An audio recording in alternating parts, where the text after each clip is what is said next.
नमस्कार दोस्तों, मैं हूं तुलसीराम सिंह और आप सभी लोगों का स्वागत है। आज जो अपना टॉपिक है, एक्चुअली होता क्या, मध्य प्रदेश हाई कोर्ट में एक महिला होती है जो याचिका डालती है और जो कहती है कि उसके जो पति होते हैं वो काफ़ी समय से जेल में बंद है, तो मुझे संतान उत्पन्न करना है, तो मुझे उनके साथ 15 से 20 दिन रहने की परमिशन मुझे दिया जाए ताकि मैं उनके साथ रहकर संतान उत्पन्न कर सकूँ। चूँकि स्टेट की तरफ से जो प्रोड्यूस होते हैं,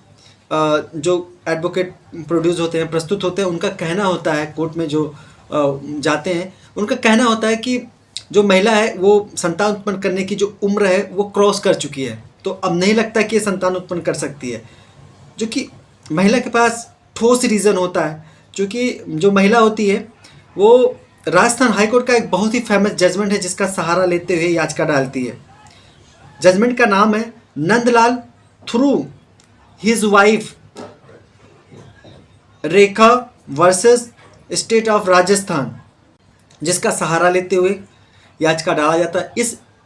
केस में क्या होता है, नंदलाल में केस में क्या होता ये है कि जो महिला, इसमें महिला होती है, रेखा होती है, उसके जो हस्बैंड होते हैं राजस्थान में कहीं उनको उम्र कैद की सज़ा हो जाती है, तो महिला के पास कोई ऑप्शन नहीं होता है,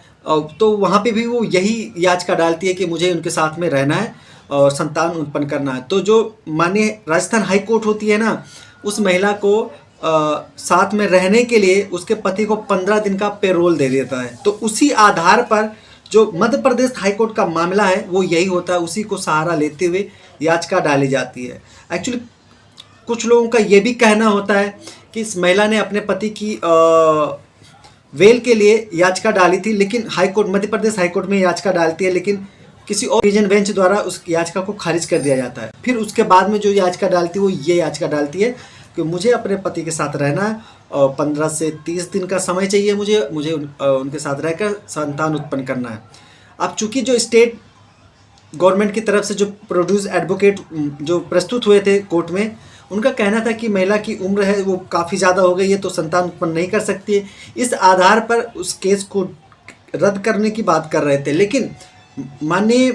मध्य प्रदेश हाईकोर्ट के विद्वान जस्टिस विवेक अग्रवाल काफ़ी ज़्यादा समझदारी के साथ इसमें एक डॉक्टरों की कमेटी तैयार करते हैं, टीम तैयार करते हैं, जिसमें 5 डॉक्टर होते हैं, 3 होते हैं क्या कहते हैं,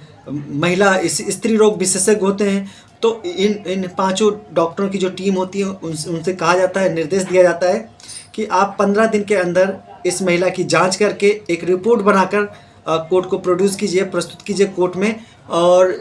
ये बताइए कि ये क्या वास्तव में जो महिला है वो किसी भी तरीके से क्या संतान उत्पन्न कर सकती है कि नहीं कर सकती है, इसकी रिपोर्ट मांगी गई है। अब वो डॉक्टर टीम जो है वो 7 नवंबर से पहले वो रिपोर्ट अपना प्रोड्यूस करेगी, क्योंकि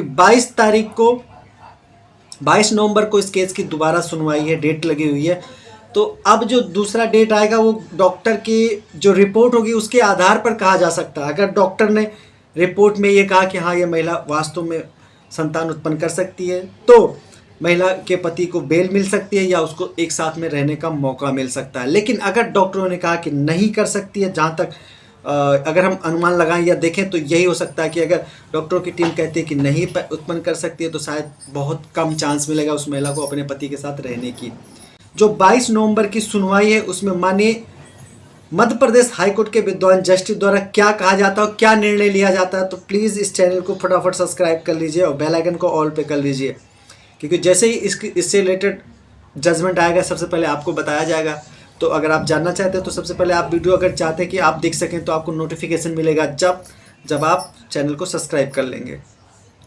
तो देर मत कीजिए, फटाफट सब्सक्राइब कर लीजिए। मैं फिर मिलता हूँ एक नई वीडियो के साथ। जय हिंद।